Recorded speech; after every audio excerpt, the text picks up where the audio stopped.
Are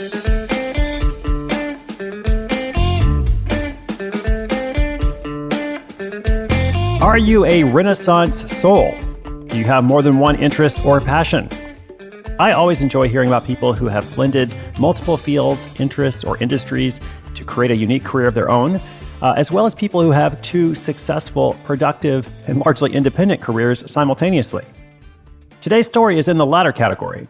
It's about a science and technology consultant who moonlights as a sports and luxury lifestyle artist, earning up to $100,000 a year from that side gig, and he doesn't want to do it full time because he also enjoys the other work that he does. I respect that. I'll also give you a couple of book recommendations at the end of the episode if you identify with the concept of being a Renaissance soul, or you like the idea of forging a hybrid career, or you just want to have more than one career like this guy does.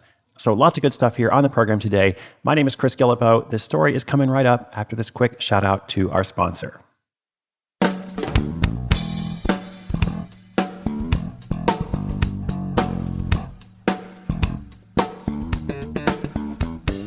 Tim Raines is a self-proclaimed polymath, an individual whose knowledge spans a significant number of subjects. By day, he is a science and technology commercialization consultant. He spends his time brokering deals with tech innovators and businesses looking for new product markets.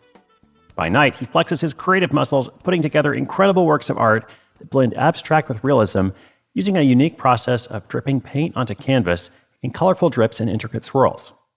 It started when Tim moved into a trendy loft in downtown Austin, Texas. He felt right at home, except for one thing, or actually several things. The blank white walls practically begged for artwork, and Tim's recent obsession was abstract art. He shopped around and collected several good original pieces, but was stymied by their high cost. He was also inspired.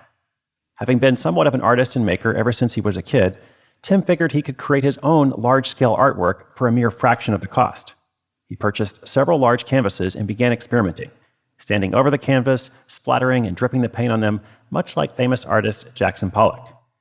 With his artistic sensibilities and a strong eye for color, Tim was able to create abstract art to his own liking. And it seemed that others liked it as well. When his loft-dwelling neighbors and technology peers saw it, they asked who the artist was.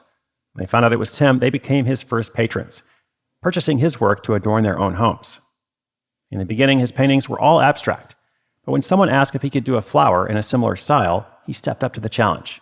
The piece turned out well. He began to wonder what other things he could paint in this unique style that blended abstract with realism. Tim continued refining his process, all the while amassing enough paintings for a legitimate art show. There was a coffee shop near his loft with a reputation for organizing quality exhibitions, and they agreed to host his work. At his first official showing, Tim sold a staggering $10,000 worth of art, which only made his creative wheels turn faster. He took stock of his interests and drew inspiration from a famous sports artist whose work he admired, Leroy Nyman. Nyman traveled the world observing and painting leisure life, social activities, and athletic competitions, including the Olympics, the Super Bowl, the PGA and Masters golf tournaments, and even the world of casino gambling. It seemed like an appealing lifestyle to Tim, who was also a lifelong car and motorsports enthusiast. He figured his art would do well in those markets, which have huge followings of highly devoted fans and a strong interest in collectibles. Once he found his groove with this style, he approached a local exotic car club and offered to donate a piece in exchange for the typical vendor space at their event. And then he kept exhibiting, building, and of course painting from there. Tim's process of creating makes for great performance art, and he became a popular attraction at races, fundraisers, and corporate events. His artwork gained many clients and a following in the automotive world.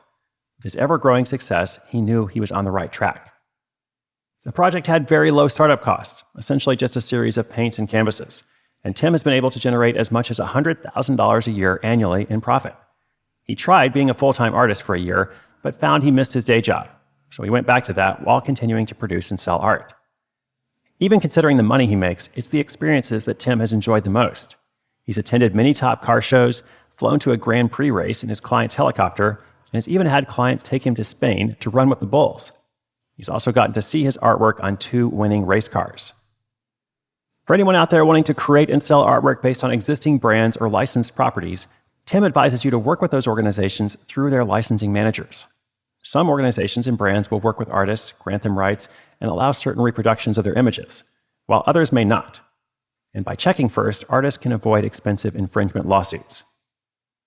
Moving forward, Tim is working to bring some of his tech marketing to the world of art and some of the world of art to business.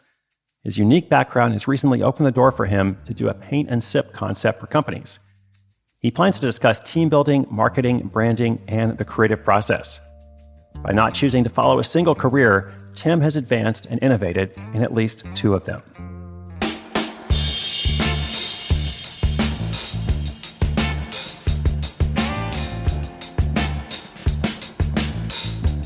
You don't have to do just one thing. If you've got more than one interest or more than one passion, you're certainly not alone. That's the case for many of us. And while there is power in choosing to just focus on one thing for some people, others of us actually come alive and are more creative and more productive when we look at a career or a hobby, a side hustle, whatever it is that combines more than one interest.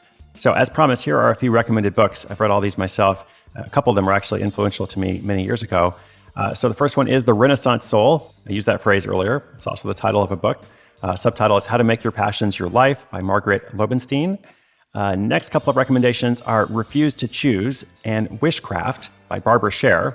I know Barbara. She's wonderful. I actually read her book, Wishcraft, I don't know, maybe 15 years ago.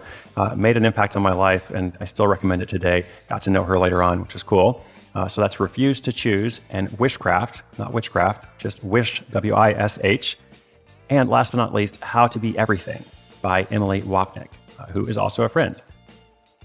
I feel really fortunate as an author to have gotten to know lots of other authors over the years. So great books there. We're going to link those up in the show notes, along with Tim's work, of course, which is beautiful, really fun, definitely a unique style, which of course helps him stand out. So inspiration is good, but inspiration with action is so much better. Those show notes are at sidehustleschool.com/941. Episode 941. We are cruising along. Much more is coming up. Be sure you're subscribed. This is Chris Guillebeau for Side Hustle School.